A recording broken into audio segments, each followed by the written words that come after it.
My name's George Peels, and this is the first new edition of 3D Printing News Unpeeled, thanks to 3dprint.com. Today, we're talking about Muscatine, Iowa is going to tear down the first 3D printed house it made. The U.S. Air Force is, again, doubling down on 3D printing and digitization, and IMMENSA raises a series 20 million Series B. So the first news is, well, it looks like some bad news, but it may, I think, end up being semi-bad news. So in May of 2023, the Muscatine, Iowa city, together with the Community Foundation of Greater Muscatine, Muscatine Community College, and Alquist really decided to to do a very, very ambitious project. They wanted to take $1.8 million, use that to print 10 3D printed houses, and then sell these houses for $300K. Their idea was to combine 3D printing and the affordable housing, and that's something that a lot of people have been saying, the idea that you can 3D print affordable houses. Now, at 3dprint.com, we've kind of been very doubtful of this, right? The housing affordability problem is essentially, for the most part, a part of like the rents and income and house prices have not been going up in a kind of really correlated way over the past decades. For a lot of people, salaries have stayed pretty much the same or have barely kept up with inflation, whereas the house prices have risen very sharply and rents have also risen very sharply, eating away at incomes and also the ability to buy a house in the first place. So, but for a lot of people, this affordable house plus 3D printing is the dream, let's say, and that's something driving a lot of investment in the space. So this is why it's kind of a shocking bit of news that they tore down the first 3D printed house. Now, these houses were 3-bedroom homes, 2 bathrooms with a porch. They're 1,300 square feet. And now they demolished the first one. Now, we're really short on details here. We don't know why they demolished it. We don't know, what led to it. Was it a code violation? Was there a construction error? Was something falling down physically? Did they do something wrong during the printing? Was it with the mix or some kind of additive they put in there incorrectly? Did something get trapped in between the layers of the printing? Did the layers expand or contract in a way that that wasn't expected? Do we have some kind of delamination occurring? We don't know, right? But so for these guys, this is bad. They have to absorb the initial cost of doing this. That makes them look bad in Iowa and far beyond Muscatine, Iowa as well. This could be a bit of a blow for 3D printing construction, in the sense that people will now be like, oh, wait a minute, I heard of what happened in Muscatine, Iowa. What exactly happened there, and how can you assure me that this time it won't happen with you? Now, that's bad, I guess. It would delay them to a certain extent. But I, for one, am really happy that there's now going to be an increased look at safety. There's an increased look by regulators and funding bodies and banks and developers. And they're going to look a little bit less naively at 3D printing, a little bit more critically.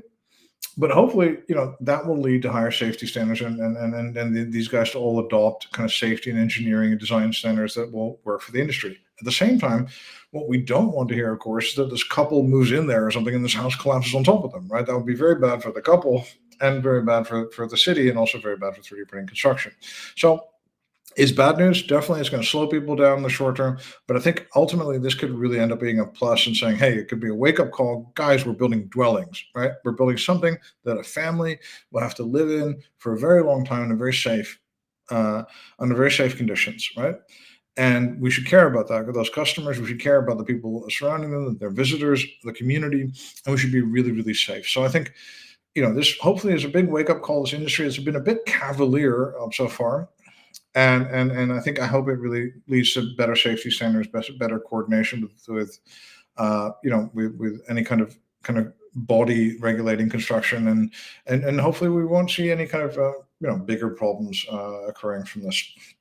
The other thing that we're seeing is, well, this is good news. This is the U.S. Air Force Rapid Sustainment Office, which has been doing a ton of cool stuff with 3D printing. They have an Advanced Manufacturing Program Office, AMPO. And these guys are going to, these Air Force guys are crazy about about abbreviations, by the way. They are going live with PACT, which is the Part Assessment and Cost Tool. This is going live on the Air Force Cloud One. Very funny, the Air Force Deployment Cloud product. So PACT is a file viability checking tool. Like commercially available products like 3Year Mind and stuff like that have this. And these are kind of tools that can take your CAD file, look at that part, and see if it's 3D printable, see if it makes sense to 3D print it, see how much it would cost, what technology would be the best technology. And now the Air Force is deploying its own version of this tool. Now, the one thing we should be mindful of is like, okay, if the Air Force is going to be 3D printing a lot of components, is it going to outsource this tool? Is it going to be in charge of this tool and outsource certain configurations and certain sections of this tool, or is it going to just build its own one? So this is something we should really be mindful of. On the other hand, this could really deploy the 3D printing in a much wider way, in a very systematic way throughout the Air Force, which would be really fantastic. Whether this is done in conjunction with 3D printing companies or with existing contractors, that is something we don't know. So what this tool does is it looks at the part and says, what's the supply chain impact? What's the cost? What's the return on investment? And how well does it fit with mainly powder bed fusion and DED, which we know they've been really interested in, but also all the other available technologies. This is wonderful news. I think it's really marching forward for 3D printing, but it stands in the shadow of much bigger stuff. Amentum, which is a giant defense contractor, recently got a $4.6 billion contract to digitize the foreign military sales program. So there is a digitization going on in the Air Force in particular, but also across the U.S. military, which is going to be very expensive, and they're going to lead to a lot of different things happening. So I think this to me is a very exciting development. Now, there's other news also in the digital warehouse. You will have noticed that there's a lot of digital warehousing companies. The idea of the digital warehouse is we upload all of our parts. We then look at where we can produce them the best, when we can produce them, maybe internally, maybe with external suppliers, maybe a mix. And then we have this tool to manage these parts, and hopefully we save money and we do it more efficiently because this digitization will have given us advantages. That's why the Air Force is doing this, but there's also other companies doing it, right? Now, another one that we haven't talked about enough, definitely not now, is IMMENSA. IMMENSA is a Dubai-based firm. It was founded in 2016. Initially, it was kind of like a general kind of like we want to be an end-to-end warehouse kind of thing. The notable thing I thought about it was very more engineering focused. They were like, "Oh, we're going to make the mystical, magical tool. We're just going to throw a lot of engineers at scanning these parts." Later on, they started to build like AI tools and all these other kind of tools. They had a $7 million Series A round. Now they've topped that with a $20 million Series B. It's been led by a company called Global Ventures, Endeavor Catalyst Funds, EDGO, existing investors, Energy Capital Group, Shorooq Partners, and Green Coast Investments have also signed up again for the new round.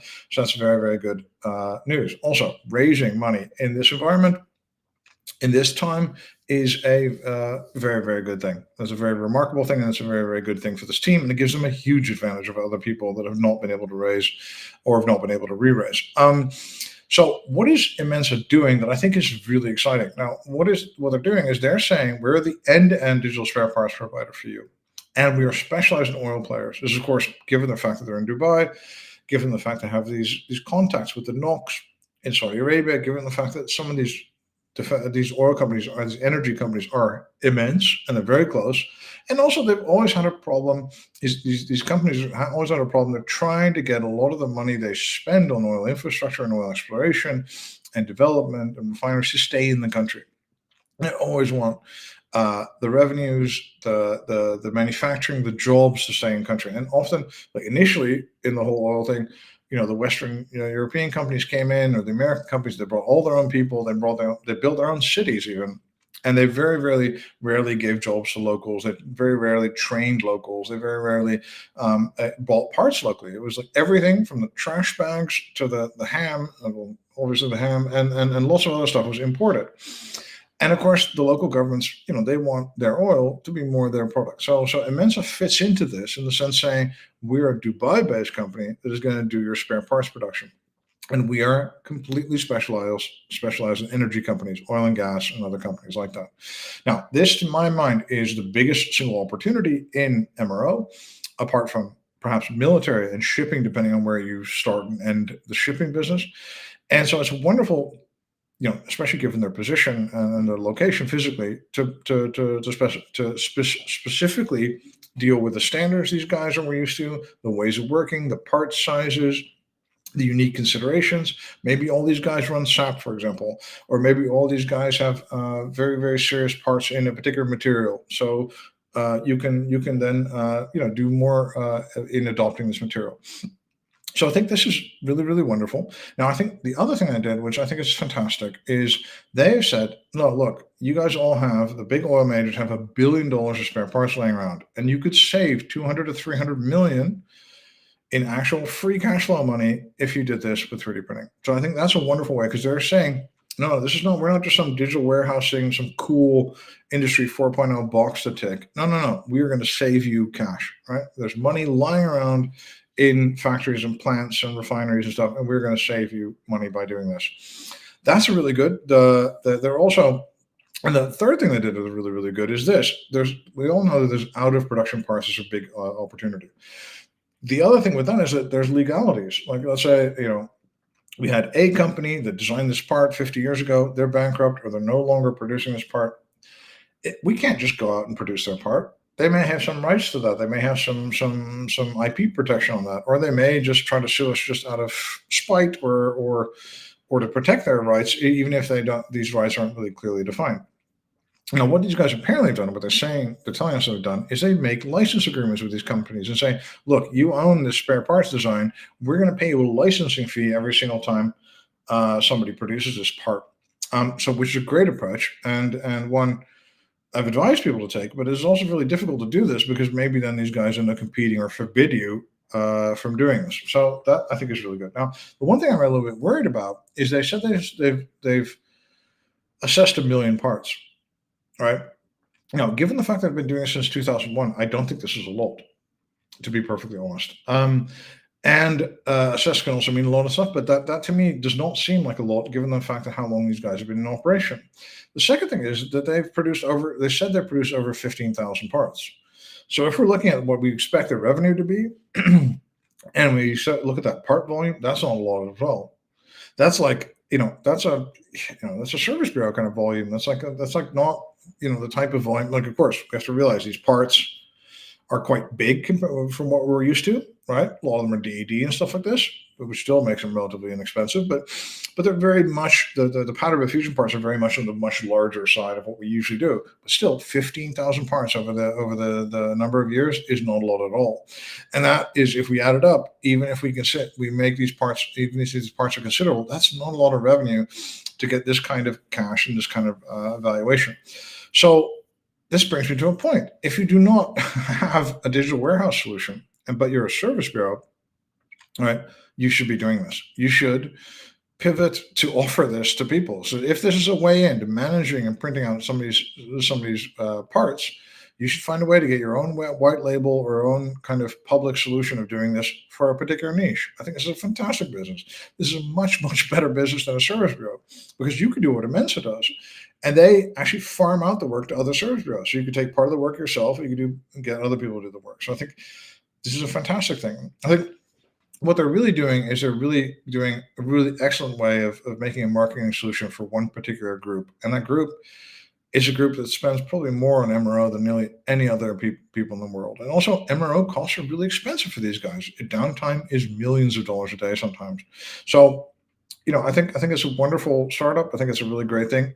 And I'm just a little bit worried about, like, well, how come you take in $7 million and you spend all this time for 2016, you only have 15,000 parts that you printed? That's not a lot at all.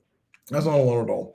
I know a lot of people are doing much more parts from oil and gas, and maybe they just have to change the way they sell themselves. Instead of saying, hey, we'll print your parts, just say, hey, we're a digital warehousing service to do save you money through managing your MRO process.